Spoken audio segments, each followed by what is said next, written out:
With in sales एक organelle होती है जिसे प्रोटीन फैक्ट्री ऑफ सेल भी कहा जाता है। वो होता है राइबोसोम्स। राइबोसोम्स की डिस्कवरी की गई थी जॉर्ज पैलेट द्वारा, इसलिए इनको पैलेट पार्टिकल भी कहा जाता है।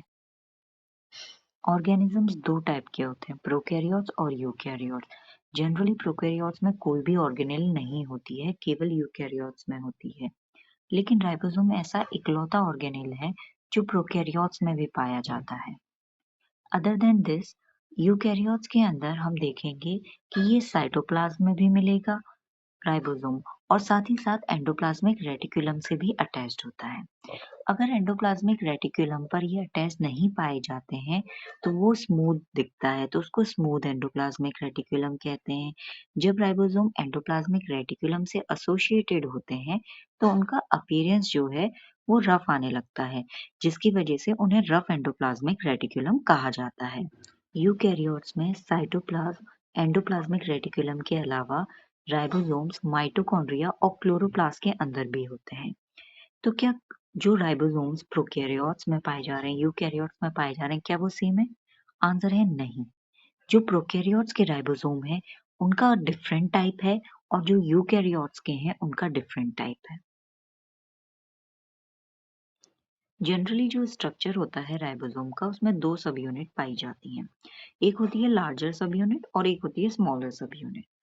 अब जो लार्जर सब यूनिट और स्मॉलर सब यूनिट है, नॉर्मली जब प्रोटीन सिंथेसिस नहीं हो रहा है तो ये साइटोप्लाज्म में अलग अलग रहेंगी। लेकिन जैसे ही translation that is protein synthesis start हो जाती है तो ये दोनों सब यूनिट्स एक साथ आती हैं, और मैग्नीशियम आयन, इस मैग्नीशियम आयन की मदद से दोनों यूनिट्स जुड़ जाती हैं। जैसे ही ये दोनों यूनिट जुड़ जाएंगी, इसके पास जाएगा एमआरएनए। एमआरएनए क्यों जा रहा है? क्योंकि एमआरएनए के पास वो कोड है जिससे प्रोटीन बनना है। अब एमआरएनए जाएगा स्मॉल सब यूनिट के पास।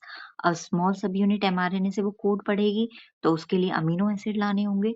तो वो अमीनो एसिड लाने का काम दिया गया है टीआरएनए को। टीआरएनए गया, उसने अमीनो एसिड लाया जैसा कि कोड था एमआरएनए पे उसके अकॉर्डिंग, और उसने टीआरएनए अमीनो एसिड दे दिया लार्जर सब यूनिट को। अब ये लार्जर सब यूनिट की जिम्मेदारी है कि उन अमीनो एसिड्स को जोड़ दी जाए। तो इस तरीके से प्रोटीन सिंथेसिस होती रहती है। कैसे? एमआरएनए के पास कोड था, एमआरएनए गया राइबोसोम के पास, और राइबोसोम ने उस कोड को पढ़ा और टीआरएनए से वो अमीनो एसिड्स मंगवाए, और फिर उन अमीनो एसिड्स को वो जोड़ता हुआ चला गया।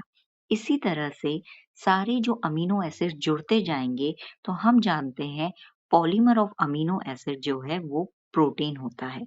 इसी तरीके से हमें प्रोटीन मिल जाता है राइबोसोम की वजह से।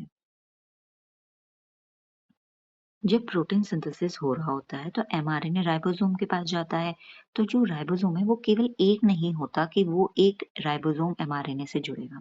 कई प्रकार के कई सारे राइबोसोम्स जो है एमआरएनए से जुड़ते चले जाते हैं। तो ये एक ऐसा स्ट्रक्चर दिखता है जैसे कि एक स्ट्रिंग है एमआरएनए की, और उस पे ढेर सारे बीड्स लाइक स्ट्रक्चर्स लगे हुए हैं। ये पूरा स्ट्रक्चर जो होता है जिसमें एक एमआरएनए है और कई राइबोसोम्स उससे जुड़े हुए हैं, इस स्ट्रक्चर को हम पॉलीराइबोसोम कहते हैं। जब हम प्रोकैरियोट और यूकैरियोट के राइबोसोम को देखते हैं तो हम उन दोनों को अलग बताते हैं कि प्रोकैरियोट का राइबोसोम 70S का है और यूकैरियोट का 80S। यहाँ पे सबसे पहले हम समझेंगे एस क्या है। एस जो है स्वीडबर्ग यूनिट होता है जो राइबोसोम के सेडिमेंटेशन रेट को बताता है। अब हमने स्ट्रक्चर में जनरली देखा था कि दो यूनिट्स थी, एक थी लार्जर, एक थी सब स्मॉलर। तो इन दोनों का जो एस वैल्यू है वो डिफरेंट होती है। सबसे पहले हम प्रोकैरियोट्स को कंसीडर करते हैं। तो प्रोकैरियोट्स में किस टाइप का राइबोसोम है? 70S का। तो 70S में जो लार्जर सब यूनिट है वो 50S की होगी, और स्मॉलर जो है वो होगी 30S की। इसको सम नहीं करना है कि 50 30 80 होता है, ऐसा नहीं किया जाएगा। बस इतना याद रखना है कि 70S में लार्जर 50S की है और स्मॉलर 30S। यूकैरियोट्स में पाए जाते हैं 80S के राइबोसोम्स। तो यहाँ पे जो लार्जर सब यूनिट होती है वो होती है 60S की, और जो स्मॉलर होती है वो होती है 40S की। अगेन इनका सम नहीं होना है, इनको बस जनरली याद रखना है कि लार्जर का सेडिमेंटेशन रेट वैल्यू क्या है और स्मॉलर की क्या है।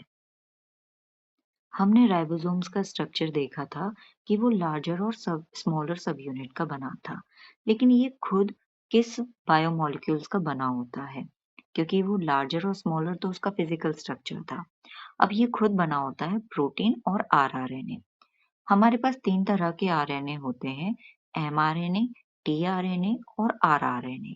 तो ये आरआरएनए का काम है राइबोसोम्स को बनाना।